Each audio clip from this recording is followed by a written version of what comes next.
나를 판단하사 내 속사변 보하시며 나를 건지소서. 주는 나의 힘이 되신 하나님이 어느 나는 어찌 원수이네 슬퍼하나이까.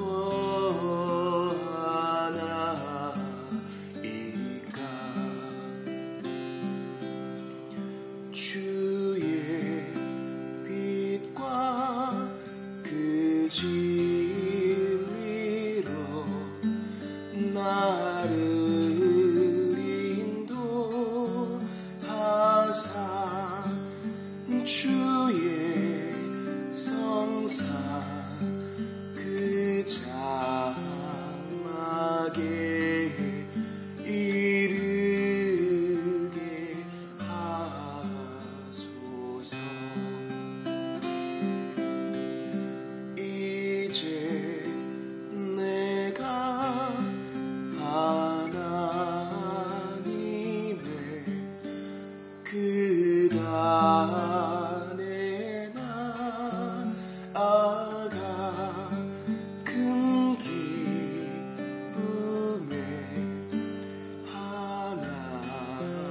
하나님께 찬양하리라.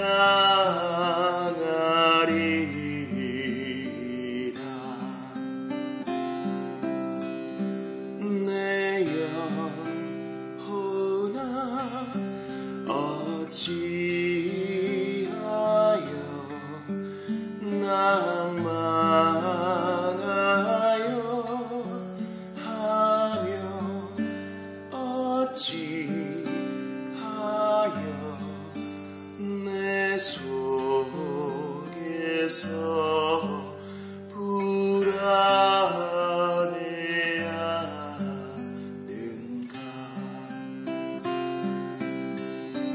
오직 너는 하나님을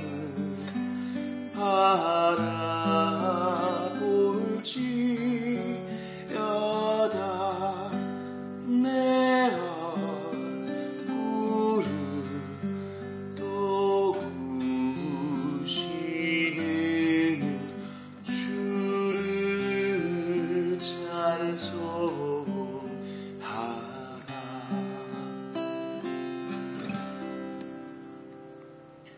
큰 기쁨의 하나님 감사합니다. 날이 굳고 길이 많이 미끄러운데도 불구하고 우리 하나님 앞에 나와 기도할 수 있는 열망, 뜨거움, 간절함을 주셔서 참으로 감사합니다. 주여, 갈렙에게 주셨던 그 뜨거운 마음 저희에게도 허락하여 주시사 오늘도 주님 위에 민첩하게 하시옵소서. 이전 일은 다 잊어버리고 앞을 향하여 달려가는 저희들이 다 되게 하여 주시옵소서. 주님, 할 일이 많습니다. 신경 써야 할 것도 많이 있습니다. 그러나 주 예수 그리스도와 그분의 십자가 죽음과 부활 외에는 다 뒤로 내어 던지고 오직 앞에 있는 것 상을 향하여 달려가기를 원하오니 오늘도 복음에 감격하고 하나님의 성령에 사로잡힌 바 되어 순종하는 저희가 되기 원하오니 오늘도 이 사회와 교회와 특별히 주님 나라 위에 유용한 인생 되기 원하오니 받으사 사용하여 주시옵소서. 곤란 중에 있는 자, 몸과 마음 피곤한 자 찾아가시어 위로하여 주시고 치료의 역사도 이루어 주시며 악을 제어하고 하나님 앞에 정말 절제함으로 다시 한번 살아가는 인생들 많아지게 하시옵소서. 로마서 말씀 고쳐야 합니다. 성령이여 깨닫게 하시고 삶에서 실천케 하옵소서. 예수님 이름으로 기도합니다. 아멘. 하나님 말씀 로마서 제8장입니다.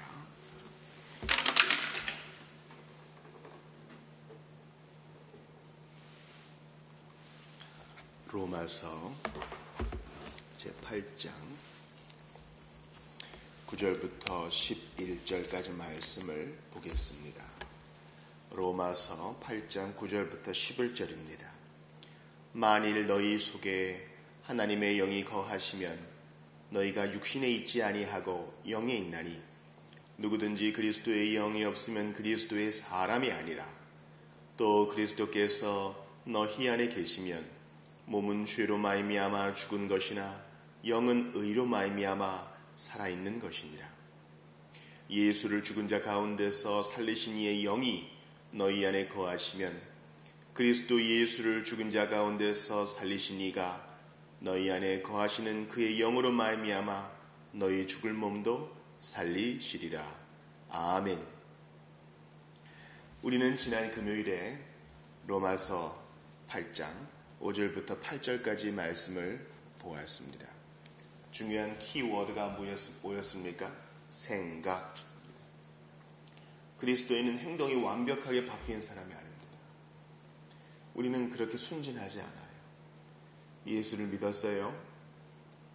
하루아침에 모든 것이 바뀌는 것이 아닙니다. 그 기질, 그의 습관 여전히 남아 있습니다. 그렇다면 참된 그리스도인의 그 표지는 무엇인가? 바로 그의 사고방식의 방향성이 바뀐 것입니다. 이전에는 죄 얘기를 생각했다면 이젠 의 얘기를 생각합니다. 완벽하진 않아요. 그러나 그에게 아픔이 있어요. 무엇입니까? 죄의 길에 대한 아픔이 있어요. 하나님을 더 기쁘시게 하지 못한 것에 대한 아픔이 있어요. 그리고 포기하지 않음이 있어요. 이것이 바로 영의 생각인 것입니다. 육신의 생각은 하나님을 기쁘시게도 할 수 없고 그렇게도 할 수 없어요. 그런 마음도 안 들어요. 그러나 성령께서 우리를 잠식하시고 우리에게 새 생명을 넣어주신 그 하나님 아버지의 뜻대로 우리를 인도하셔요. 그래서 부족하고 떠듬떠듬하지만 오늘도 조금씩 순종하면서 과거를 청산하고 청산한 자답게 살게 도와주십니다. 로마서 8장이 구원의 확신, 영화의 확신에 대한 장이라면 그것을 누가 하느냐? 성령이 하신다. 이것이 바로 5장과 구별되는 것이에요. 성령 하나님은 남미에 있는 어떤 우둔한 자들처럼 그냥 믿음으로 배불 집으라 그렇게 말씀하지 않으셔요. 너의 안에 있는 분명한 사고방식의 변화를 이제 내가 행동으로 나타나도록 도와주마. 죄를 끊도록 도와주마. 너와 함께 있어서 너를 지켜주마. 성령은 그렇게 말씀하셔요. 과거에는 택한 백성들이 예루살렘에 올라와서 그 성전에서 예배함으로 주의 얼굴을 배웠습니다. 그런데 이제 그 성전이 이동식 성전이 되어서 우리 안에 거하시어 우리가 어디에서 무엇을 하든 성령께서 감찰하시고 지도하시고 감독하시고 친히 그 성가발을 인도하신다는 거예요. 여러분 여기에 얼마나 큰 위로가 있어요. 우리가 오늘 보고자 하는 9절부터 11절도 마찬가지로 성령 하나님의 사역에 대해 다루고 있습니다. 그런데 이 9절과 10절과 11절은 한 절씩 우리의 과거와 또 미래 또 현재까지 보여주고 있습니다. 먼저 9절을 보시면 만일 너희 속에 하나님의 영이 거하시면 너희가 육신에 있지 아니하고 영에 있나니 누구든지 그리스도의 영이 없으면 그리스도의 사람이 아니라. 이것은 우리의 과거, 즉 우리가 처음 믿었을 때에 회심했을 때, 회심은 첫 번째 회개예요. 회심했을 때의 사건을 다루고 있어요. 그리스도의 영이 없으면 그리스도의 사람이 아니라. 이거 아주 중요합니다. 하나님의 사람의 특징은 바로 그리스도의 영, 성령, 하나님의 내주 유무예요.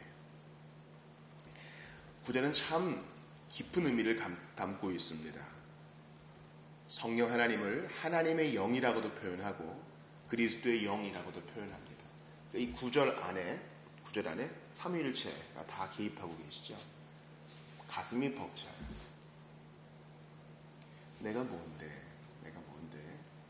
삼위일체 하나님께서 각 위께서 연합하고 또 겸손히 자신의 직무를 수행하사 이 부족한 죄인을 구원하시고 확신도 주신다는 거예요. 여러분, 왕자가 무도회장에서 아름답게 치장한 신데렐라를 보고 한눈에 반합니다. 그런데 웬걸요, 구두 한 짝 버려놓고 그냥 사라져버렸어요. 왕자는 그 여인에게 이미 마음을 주었습니다. 그래서 어떻게 합니까? 모든 힘을 동원해서 자기가 할 수 있는 모든 사람을 동원해서 또 수단을 동원해서 그 여인을 찾습니다. 모든 신하들이 그 왕의 명령 또 왕자의 명령에 순종해요. 신발의 주인을 찾아라. 그것이 아들을 결혼시키고자 하는 그 왕의 뜻이요. 또 그 여인을 사랑하는 왕자의 뜻이요. 빨리 이 여인을 찾아서 왕과 왕자를 기쁘시게 하고자 하는 신하의 뜻입니다. 제가 지금 성부, 성자, 성령을 왕과 왕자, 신하에 비유하는 것이 결코 아니에요. 그들이 연합해서 그 나라를 다 뒤져가지고 신데렐라를 찾는 노력 그 이상으로 삼위일체 하나님이 연합하시고 힘써 일하셔서 나 같은 죄인을 찾았다, 추적하시고 잡아내시고 구원하시고 오늘도 빚어나가시는 거예요. 그러니까 우리 세상에 동화 하나, 또 바람에 흔들리는 풀잎 하나, 거기에서도 신비를 볼 수 있어야 돼요. 일상 속에서 신비를 볼 수 있어야 돼요. 제가 요즘 거기에 대한 묵상을 자주 합니다. 참으로 신성 모독적인 표현이 되지 않는다면 저는 삼위일체를 가장 가까이에서 느낄 수 있는 것이 바로 음악이라고 생각해요. 잘 새겨 들으셔야 됩니다. 리듬은 성부, 멜로디는 성자, 화음은 성령, 이게 아니에요. 그러나 리듬과 가락과 화음, 이 음악의 3요소가 동시에 음악 안에서 어우러지죠. 그리고 그 안에 갈등이 없어요. 아름다운 음악은 그 안에 갈등이 없어요. 거리를 지나갈 때 들리는 노래뿐만 아니라 좋은 연주회장에서 들리는 아름다운 연주, 모두 다 하나같이 음악의 3요소를 동시에 갖추고 있어요. 그것이 서로 연합하고 완벽하게 조화를 이루어 듣는 사람을 기쁘게 합니다. 오늘 본문의 구절을 보셔요. 성부, 성자, 성령 하나님께서 그리스도의 영, 하나님의 영, 성령 하나님께서 믿는 자를 구원하셔요. 보다 정확히 말하면 창세전부터 택한 자를 구원하셔요. 우리가 처음 구원받을 때 깨닫지 못했지만 바로 그런 거예요. 얼마나 찾았는 줄 아느냐? 네가 돌아오기를 얼마나 기다렸는 줄 아느냐? 왜 이제야 나타난다냐? 계모는 신데렐라를 다락방에 감추죠. 문을 탁 걸어 잠깁니다. 더 이상 이 집에는 아가씨가 없습니다. 돌아가세요. 자기 딸에게 그 신발이 안 맞으니까 굳이 신데렐라에게 기회를 줄 필요가 없어요. 그러나 누가 도와줍니까? 동물들이 다 도와주고요. 무엇보다 그 이야기의 저자가 도와줘요. 신데렐라 이야기의 저자가 신데렐라 편이에요. 마찬가지입니다. 천사가 우리를 도와요. 성부, 성자, 성령 하나님이 도우셨으니 천사도 우리를 도와요. 그리고 모든 피조물이 우리의 구원을 바라기 때문에 우리를 도와요. 그리고 무엇보다 이 구원의 스토리, 구원의 드라마의 저자인 하나님께서 반드시 손을 이루셔요. 이게 바로 우리가 구원받았을 때의 과거의 일입니다. 즉 예수 믿기 전의 사건이 아니요, 처음 믿었을 때 그 과거를 말하는 겁니다. 10절에는 신자의 현재 상태가 나타나 있지요. 또 그리스도께서 너희 안에 계시면 몸은 죄로 말미암아 죽은 것이나 영은 의로 말미암아 살아있는 것이니라. 여기서 이 영은, 10절에 있는 영은 9절과 11절에 나와 있는 그 영과 다릅니다. 영은 의로 말미암아 살아있는 것이니라. 우리는 이 땅에 살아있는 동안 10절에 나와 있는 것처럼 죄로 말미암아 죽은 몸, 죽어가는 몸을 입고 살아갑니다. 그러나 분명한 생명의 원리가 우리의 영에 심겨져 있죠. 그래서 이 몸과 영의 갈등이 있어요. 이게 바로 7장의 해석 원리입니다. 바울은 몸은 죄로 말미암아 죽은 것이나 우리의 흙옷을 반드시 떠나야, 출애굽해야 우리는 영광스러운 새 몸을 입을 수 있는 것입니다. 이 몸을 버려야 새 몸을 입는 거예요. 예수님께서 우리를 구원하실 때 바로 새 몸을 주시면 되지, 왜 그런 죽음의 과정을 거쳐야 합니까? 물어보시는 분이 계실 거예요. 상당히 합당한 질문입니다. 그러나 여러분, 아직까지 이 새 몸을 둘, 새 하늘과 새 땅이 임하지 않았어요. 우리는 그 맛을 지금 보고 있는 중입니다. 그 날과 시는 아무도 모르지요. 그러나 우리가 이 땅에서의 연한, 주께서 정하신 연한을 다 마치게 되면 우리는 황홀한 중에 기쁨으로 이 땅을 떠나게 될 것이고, 천사들이 우리를 도와 바로 그 순간 아버지의 나라에서 눈뜨게 할 겁니다. 우리는 거기서 새 몸을 입을 그날을 기다리게 되겠죠. 그러나 그 나라는요, 시간의 통제를 받지 않는 나라이기 때문에 우리는 거기에서 새 하늘과 새 땅의 맛을 바로 순식간에 맛보게 될 것입니다. 중요한 원리는 이것이에요. 예수 믿었습니다. 몸은 늙어가요. 병도 듭니다. 이것 때문에 불평할 것이 아닙니다. 우리 안에 생명의 원리가 심겨져 있고 우리의 영혼이 날마다 천국을 바라보며 우리의 영혼이 힘을 얻기 때문이에요. 이거 예수 안 믿는 사람들에게 얘기해 보세요. 참 어리석다, 그렇게 얘기할 거예요. 그런데 생명의 원리를 갖고 있는 그리스도인은 오늘도 죄중에 먹고 마시며 허탄한 가치관 속에 살아가는 사람을 보고 참 불쌍하다 생각하는 거예요. 그러므로 몸은 죄로 말미암아 죽은 것이나 쓰러져가는 몸, 여전히 유혹에 끌려가는 몸 때문에 낭망하지 마십시오. 병들고 고장난다고 해서 탄식하지 마십시오. 과거엔 잘 나갔는데 옛날을 회상하지 마세요. 우리의 영은 날로 새롭도다. 그렇지 않아요? 우리는 때로 하나님 앞에서 참으로 학생과 같습니다. 하나님 말씀을 배우고 배울수록 이런 게 있었나 싶어요. 성령께서 인도하실수록 야, 참으로 달다, 그런 마음이 드는 것입니다. 우리는 죄 지을 소욕조차 생기지 않는 바로 그 몸을 바라면서 이 땅을 살아갑니다. 이게 우리의 현재예요. 11절에는 그리스도인의 미래가 나와 있어요. 예수를 죽은 자 가운데서 살리신 이의 영이, 성령님이죠, 너희 안에 거하시면 그리스도 예수를 죽은 자 가운데서 살리신 이가, 성부 하나님이세요. 너희 안에 거하시는 그의 영으로 말미암아 성령 하나님이에요. 너희 죽을 몸도 살리시리라. 11절도 삼위일체 하나님을 언급하고 있어요. 가슴이 뛰어요. 로마서 8장이 성령 하나님에 대해 주로 얘기하고 있다 해도 그것은 그분이 그렇게 드러나 있을 뿐이지 삼위 하나님이 모두 연합해서 하시는 일이에요.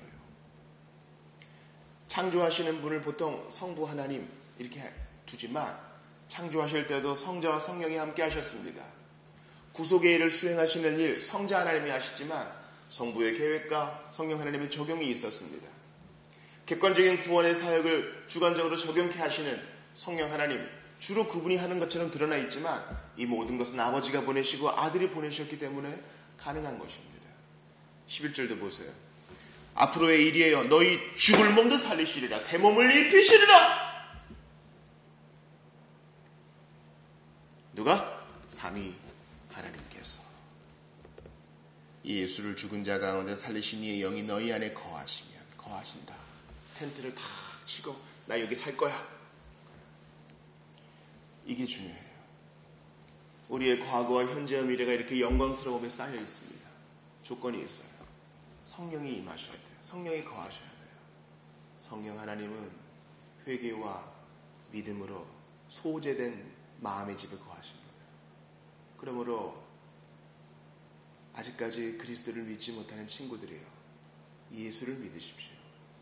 과거의 죄를 회개하시고 예수를 믿으세요.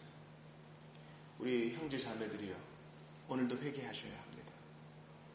우리 회개의 간절함 때문에 용서받는 것이 아니라 속죄의 피의 그 고결함 때문에 용서받는 것이에요.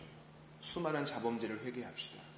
성령께서 거하시기에 합당하도록 우리 자신을 소재해야 하는 것입니다. 바울은 이와 똑같은 사상을 에베소서에서도 얘기했습니다. 즉 에베소 2장 5절에서 허물로 죽은 우리를 그리스도와 함께 살리셨고, 처음 구원받을 때 죄와 허물로 죽었던 좀비와 진비 없던 나를 살리셨어요. 또 에베소 2장 6절에 보니까 현재에 대해 말합니다. 그리스도인의 현재 또 함께 일으키사 그리스도 예수 안에서 함께 하늘에 앉히시니, 주님이 이것을 현재로 표현하셔요. 우리는 믿은 동시에 주님은 끝을 보시기 때문에 이미 그리스도와 함께 앉아 다스리는 자로서 도와주셔요. 에베소 2장 7절에는 그리스도인의 미래에 대해 나타납니다. 이는 그리스도 예수 안에서 우리에게 자비하심으로써 그 은혜의 지극히 풍성함을 오는 여러 세대에 나타내려 하십니다. 그 은혜의 지극히 풍성함을 이제 나타내는 것이 우리의 미래의 과업이요, 앞으로의 사명이에요. 그러니까 성경은요, 몇 명을 구원시켜라, 몇 명을 전도해 와라 이렇게 얘기하지 않고 네가 받은 그 은혜의 풍성함을 다른 사람에게 보여주어라, 제시해 주어라, 필요한 사람에게 안겨주어라. 그 은혜의 풍성함을 오고 오는 여러 세대에 나타낼 것이다. 내가 할 것이다. 너를 통해. 이게 바로 이 복음의 고상함입니다. 사랑하는 여러분, 삼위 하나님께서 이 일을 연합하여 이루십니다. 아무것도 아닌 날 위해. 신데렐라는 재투성이란 뜻이죠. 실로 재투성이만도 못하고 그 먼지와 진비 없던 나를 위해 그 일을 하십니다. 그러므로 우리가 얼마나 영광스러운 그 은혜를 받았는지 기억하면서 감당할 수 없는 은혜 받은 자로서 오늘도 사시고, 주께서 여러분 눈에 보이는 특별한 영역이 있을 거예요. 예를 들어서 길가에 떨어져 있는 그 휴지, 다른 사람은 잘 안 봐요. 근데 나는 계속 부담 있게 봅니다. 어린아이, 어떤 사람은 별로 안 좋아요. 그러나 어떤 사람은 어린아이만 보면 마음이 다 쓰려가지고 돌봐주고 싶어 합니다. 어떤 사람은 강의 오염과 하천의 오염, 바다의 오염에 대해서 오늘도 가슴을 쓸어내리며 신경을 써요. 어떤 사람은 신경 안 써요. 그게 그 사람에게 보여준 소명의 영역이에요. 이 풍성한 은혜를 받은 대로 그 소명에 집중하십시오. 풍성한 은혜 받지 않고 그저 자기 일로만 생각하는 사람은 그 일 할 수 있겠어요. 그러나 그리스도인은 더 고상한 소명을 받았습니다. 자기가 부름받은 그 일터에서, 그 영역에서 은혜의 풍성함을 보여주는 거예요. 그러므로 같은 일을 한다 해도 하나님은 다르게 보시겠죠. 사랑하는 여러분, 은혜 받은 대로 일하게 되어 있습니다. 은혜 받은 대로 영향을 끼치게 되어 있습니다. 그 은혜를 깨달은 만큼 우리도 영광의 풍성함을 다른 이들에게 보여줄 수 있는 것입니다. 삼위 하나님이 신데렐라만도 못한 우리를 위해 이 일을 감내하셨으니 오늘도 그 사랑에 사로잡혀 사는 여러분들 모두 되시기를 바랍니다. 우리 기도합시다. 하나님, 귀한 말씀을 주셨습니다. 그리스도인이 처음 믿었을 때 과거와 현재의 이 갈등과 앞으로의 소망에 대해서 알려주시니 감사합니다. 이 비천한 심령 가운데 성령께서 텐트를 치고 내주하셔서 다스려 주시고 생명의 원리 그 아래에서 살게 하시니 감사합니다. 삼위 하나님이 이토록 애쓰고 일하시니 감사함으로 받고 저희도 우리의 삶의 터전에서 그 은혜의 풍성함을 나타내기 원합니다. 주여 사용하여 주시옵소서. 빙판입니다. 우리 교우들 미끄러지지 않도록 모든 낙상에서 지켜보아 가시고 계약을 앞둔 우리 자녀들 몸과 마음 더욱 튼튼하게 하시며 몸된 교회 안에 회심의 역사가 일어나게 하시고 우리가 삶의 자리에서 순종할 때에 놀라운 일들을 주께서 일으켜 주시옵소서. 오늘도 기도할 때 도와주시고 오늘 하루도 그 은혜의 풍성함을 나타내기에 부족함 없도록 성령 하나님 인도하여 주시옵소서. 예수님 이름으로 기도하옵나이다. 아멘. 개인 기도하시다가 돌아가시기 바랍니다.